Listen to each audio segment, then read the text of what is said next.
The term yellow journalism has a negative connotation for most people, but our guest today named his first book Yellow Journalist, Dispatches from Asian America. It's actually a very clever play on words. Stay tuned and learn more about this talented writer. Welcome to The Better Part, a program that encompasses a diverse spectrum of topics important to our community, which we hope will both inform and entertain you. We invite you to sit back and enjoy the program.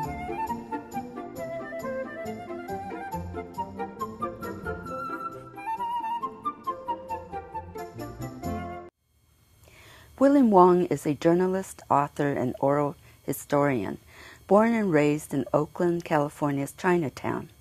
Besides his book Yellow Journalist, Dispatches from Asian America, he also wrote Images of America, Oakland's Chinatown. Bill has worked for several publications, including the Oakland Tribune, the San Francisco Chronicle, Asian Week, and the Wall Street Journal. In addition, he has been a commentator for the NewsHour with Jim Lehrer on PBS and on public radio stations. Welcome, Bill. It's so good to see you here today. Well, thank you, Grace. When did you first become interested in journalism as a career? Did you always like to write? Well, I would say it probably started when I was working in my family's restaurant where I had some downtime. Now, when you were a journalist, a young journalist, what were some of the biggest challenges? It had to do with me growing up in a largely Chinese American environment at a time when Chinese Americans were still somewhat discriminated against, because you have to kind of know a little bit about Chinese American, Asian American history in order to understand what I'm trying to say, because the Chinese Exclusion Act, which started in 1882, wasn't repealed until 1943. And during that period, the very small Chinese and Asian community in the United States was quite isolated, officially discriminated against, so there were very few opportunities for people to enter so-called mainstream jobs like journalism. But as I was growing up, those barriers were beginning to fade, and I would think that combined with the fact that we were inside sort of a ghetto mentality, it really took some of us who were young in those days, who wanted to do something different, say write for a newspaper, to kind of learn how to adjust to the mainstream culture in a faster way and make sure our English, both writing and speaking skills, were very good. So that was probably the main challenge of moving from an environment of a Chinese American ghetto into a white mainstream workplace. So that was probably my greatest adjustment in my young days. So did you feel that you had to be better than the mainstream journalists? Well, interesting you say that, because in high school, my high school journalism teacher, a very sweet white woman named Blanche Hurd, pulled me aside one day in my senior year. She had appointed me to be the yearbook editor, whereas I wanted really to write for the newspaper, which was only maybe a weekly or every 2 weeks in those days. But she saw something in me, I guess, that asked me to take over the yearbook. And then she pulled me aside and said, "Bill, if you want to continue doing this," or words to this effect, "you're going to have to be twice as good," or something like that. Now, I didn't understand what she was trying to say at that time, but years later I kind of understand, because there were so few people who were of Asian descent who were working in mainstream media journalism in the days when I started, which was 1962. So, I guess, there's something to that, although I've never really operated under under that little axiom. Now, how did your journalism career evolve into writing about the Chinese Americans and Asian American experiences specifically? Well, I didn't start right away doing that, although I remember when I was working for the San Francisco Chronicle in the summer of 1962, I did cover one or two stories that had either a Chinese American, Asian American theme to it. But at the beginning of my journalism career, I was really just learning how to be a young journalist, and assigned to anything and everything from the start. So there was no specific topic or beat that I was assigned. You know, when you start in the print journalism business and the newspaper business, you really do get a grounding in the very basics of local news, things like police news, court news, government meetings. You go to City Hall, you cover the planning board, you go to school board meetings, or you cover local natural disasters, accidents, fires, police.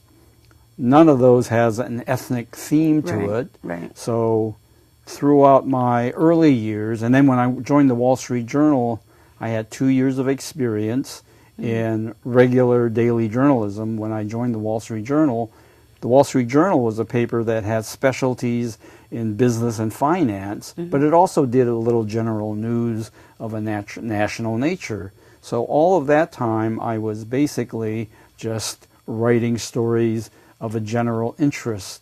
But during my time at the Wall Street Journal in the 1970s, when I was working in the San Francisco bureau, I got interested in my own ethnic background as on a personal level, since I was back here in the Bay Area and things were beginning to really bubble up with regards to a Chinese American, Asian American movement. So I kind of married the two ideas of this beginning movement, which I was kind of a part of because I was part of the community, along with my professional life as a reporter for the Wall Street Journal. And the Wall Street Journal could care less, frankly, about local Asian American, Chinese American news. But there were some instances in the 1970s that came along in the Bay Area or in California that I could then write about. One of them happened to be the end of the Vietnam War in 1975. There were a number of Southeast Asian and Chinese, Vietnamese refugees who had come to California to settle throughout the state in Northern California and Southern California. So I persuaded the journal to let me travel the state for a few weeks and go visit various new Southeast Asian refugee communities. So about a year after the 1975 fall of Saigon, I turned out a story about how some of these new Southeast Asian refugees were beginning to California. A second example was in 1977 over Labor Day. There was a very sensational gang shooting in San Francisco's Chinatown at the Golden Dragon restaurant. It happened over Labor Day. Again, it's not a story that the Wall Street Journal would cover on a daily basis, but since I was beginning to have a real interest in the development of the Asian American community, Chinese American community out of the 60s and 70s, I proposed a story that had kind of a historic, almost a sociological context about the development of Chinese America, Asian America, and Chinatowns. So I did a fairly long story giving some historic and cultural context to that Labor Day shooting between two rival gangs, and it ran on the front page in a couple of months after the Labor Day shooting in 1977. So it was the beginnings of my writing about Chinese American, Asian American things. Sounds like you were a pioneer in this area. Well, I never thought about that because I wasn't in the mindset to do a statistical analysis about how many Chinese American, Asian Americans were working in journalism. But I did realize after a white colleague of mine at a San Francisco newspaper told me right after, sort of during my first 2 years, that I had probably broken a yellow color line at the San Francisco Chronicle, because before that, I guess, they never had a Chinese American reporter. But again, it wasn't something that I was going after to break the color line. It was just something I wanted to do. Switching gears a little bit, what do you think are some of the challenges of digital media today?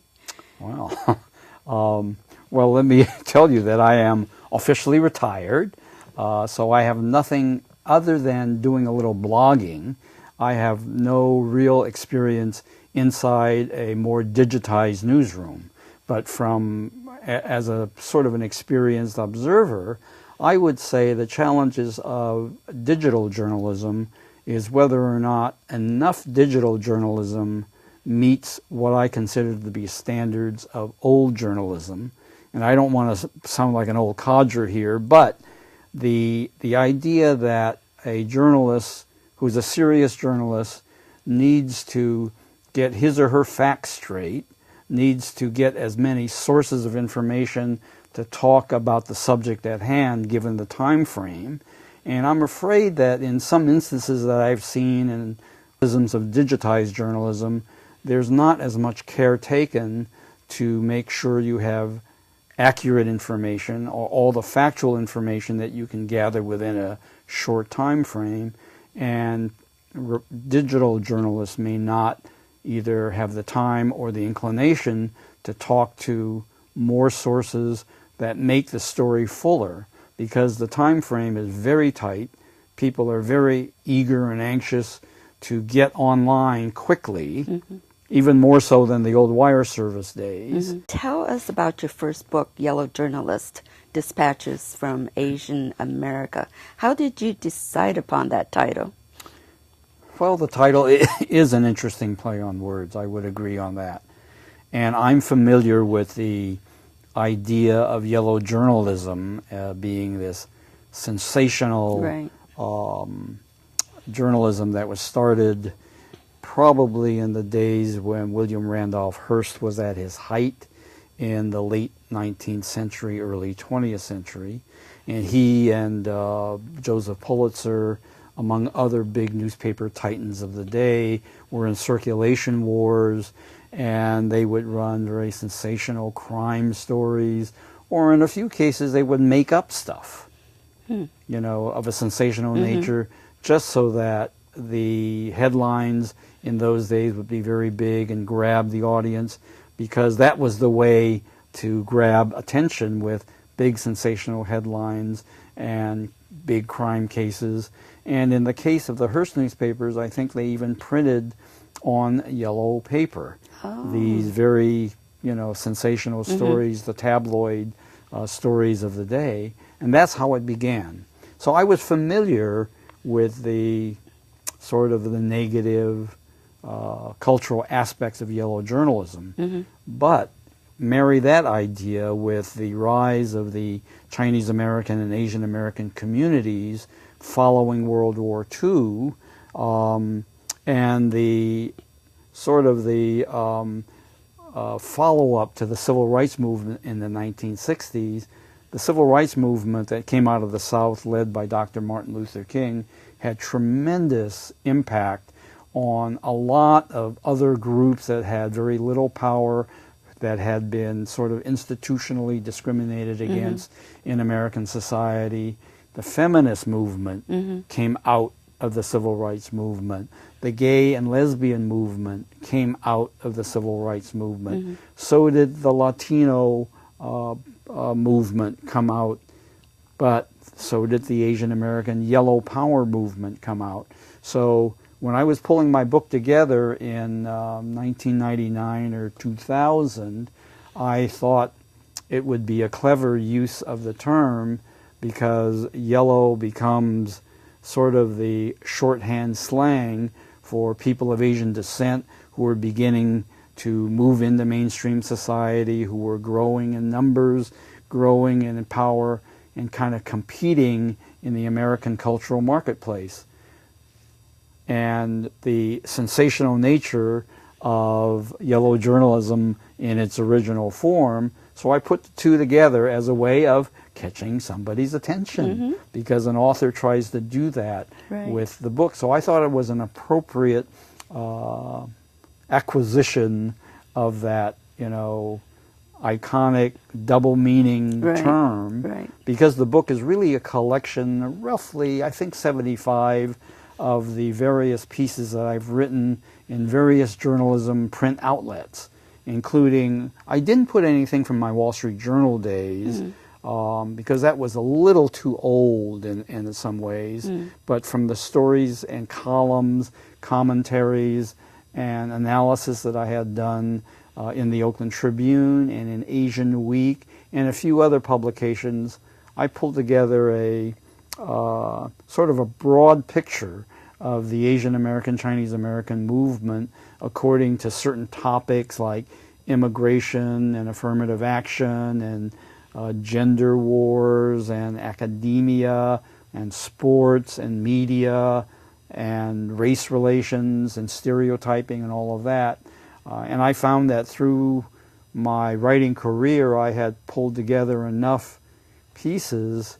I think I looked through maybe 1,500 of the pieces that I had written throughout my career and chose 75. So. Great. Can you read an excerpt from your book for us? Oh, sure. I'll be happy to do that. Yeah, the piece I'm going to read was originally published in 1989. And the headline I put on the piece and for my book is, "So That's Why I Can't Lose Weight." Uh-huh. J. Philip Rushton has explained my life, and he knows all my deep, dark secrets. Rushton, who teaches psychology at the University of Western Ontario, presented a paper on some of his research at the American Association for the Advancement of Science meeting in San Francisco. Remember, this is back in 1989. He said, in essence, that Asians, he called them Orientals, are superior to white and black people in intelligence and social organization, and are less aggressive and less sexually promiscuous than other races. His findings were hooted down by other scientists, who accused him of ignoring social factors that influence behavioral differences among races. He admitted that some financial backing for his work has come from a foundation that subsidizes racist academicians who seek to prove the intellectual inferiority of black people.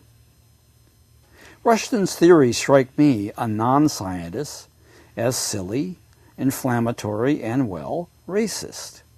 Nonetheless, his unorthodox assertions regarding Orientals fascinate me, since I am one. Rushton claims that Orientals have bigger brains than other races, cranial capacity, and brain weight. That must be why I just can't lose any weight. Over the years, like other health Americans, I have tried to exercise and alter my diet to lose weight. Nothing seems to work. Here I thought my girth had to do with all those noodles and fatty roast pork that I so love. Wrong. It's my brain that's getting heavier, a weight gain that more than offsets any loss from my would-be svelte body. No wonder, too, that my wife always complains about the weight of my head whenever I want to rest it on her shoulders. "Bill," she would say, with a sigh of weariness, "do you realize how heavy your head is?" Now I do. I am chastened, however, by the assertion by one of Rushton's many critics that the contemporary human brain of whatever racial persuasion is smaller than the Neanderthal brain. If so, does that mean Orientals, with the biggest and heaviest brain of all modern humans, are closer to the missing link than to a superior race? My wife, who studied anthropology, has wondered about my shovel-shaped incisors and protruding brow ridges, features akin to the old Neanderthal man. Then there is the matter of sex, my deepest, darkest secret. Rushton said that Orientals rank behind black and white people in the production of gametes, sperms and eggs. We Orientals also don't do as well in the age of first intercourse, sexual intercourse, frequency of sexual fantasies, frequency of marital intercourse, and number of extramarital partners. The big picture, not my personal life, you understand, suggests some anomalies to Rushton's findings. If Orientals don't do it as frequently as black or white people, how come there are so many of us? China's 1 billion plus people are not an illusion, are they? What about all those Asian Indians? The answer must rest somewhere with the subject of superior intelligence of Orientals. We Orientals are so smart that we know precisely when these reluctant eggs and sperm are ready to mate, and we just go madly about our business at the right moment. Maybe not frequent or fun sex, but very efficient sex. And I hope that Deng Xiaoping, China's supreme leader, hears about Rushton's Oriental sex theories, so that China's official policy of 1 child per family can be abandoned immediately. Why ban an activity, sex to have babies and not fun, that occurs so infrequently anyway? Rushton also said that Orientals are less aggressive than black or white people. Hadn't he heard of Pol Pot, the Cambodian leader whose Khmer Rouge troops killed about 1 million of his fellow countrymen? Or Mao Zedong and Chiang Kai-shek, who waged bloody and aggressive civil war against each other? Or Japan's militarists during World War II? Or Bruce Lee? Or old Chinese women shopping in Chinatown?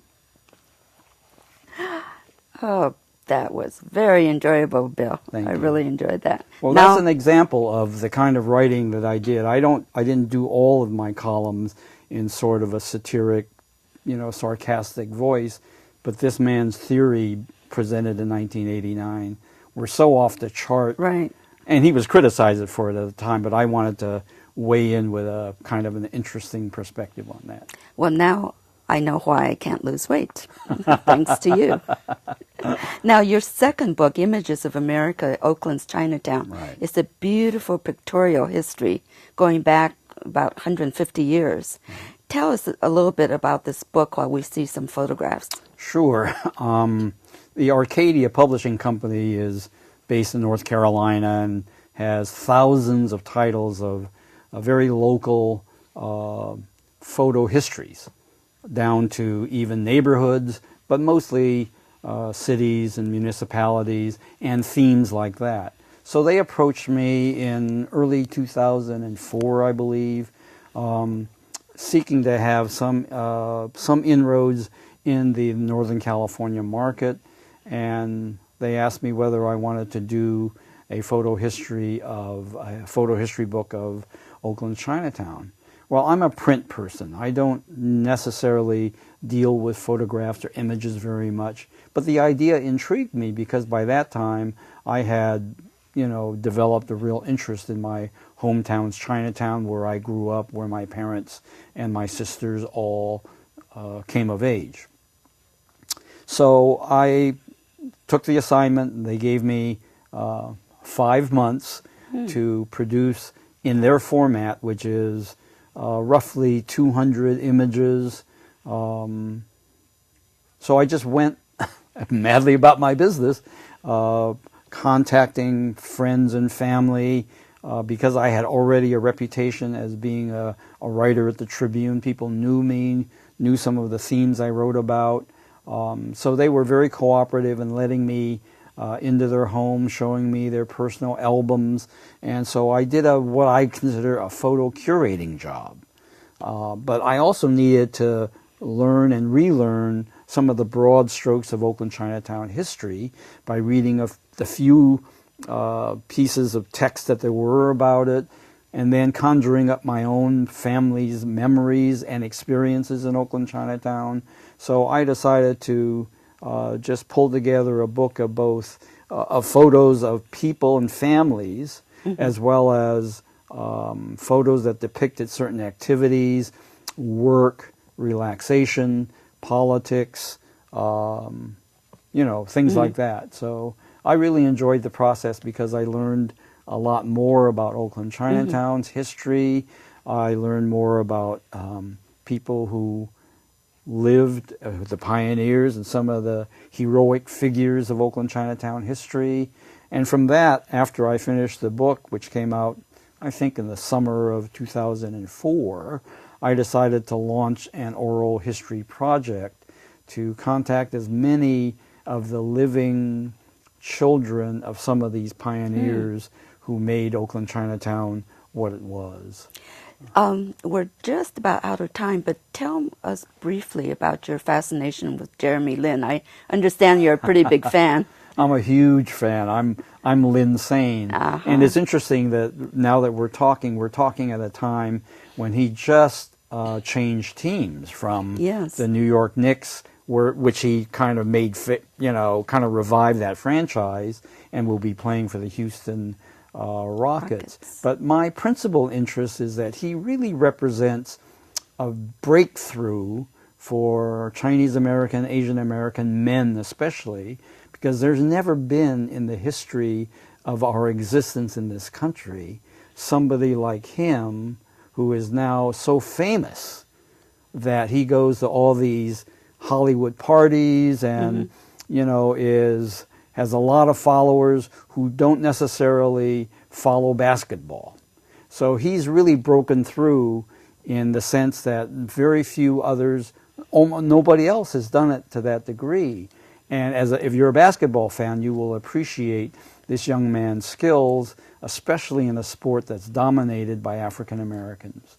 So I think the Jeremy Lin story still has a ways to play out, but I was so fascinated by it that I wrote 5 blogs for sfgate.com. You did? Yeah. Well, let's wish him continued success. Yes, please, yeah. Tell us about your latest writing project, briefly. Right. I'm right in the middle of researching and writing my father's life story because 2012 is the centennial of my father coming to the United States as a teenager, and I just wanted to, mostly for my family, but if other people are interested in it, just tell my father's story as an example of a man from Toisan who grew up and, contributed to his local community as an example of a Chinese American man from the exclusion era for which we have not heard very many stories.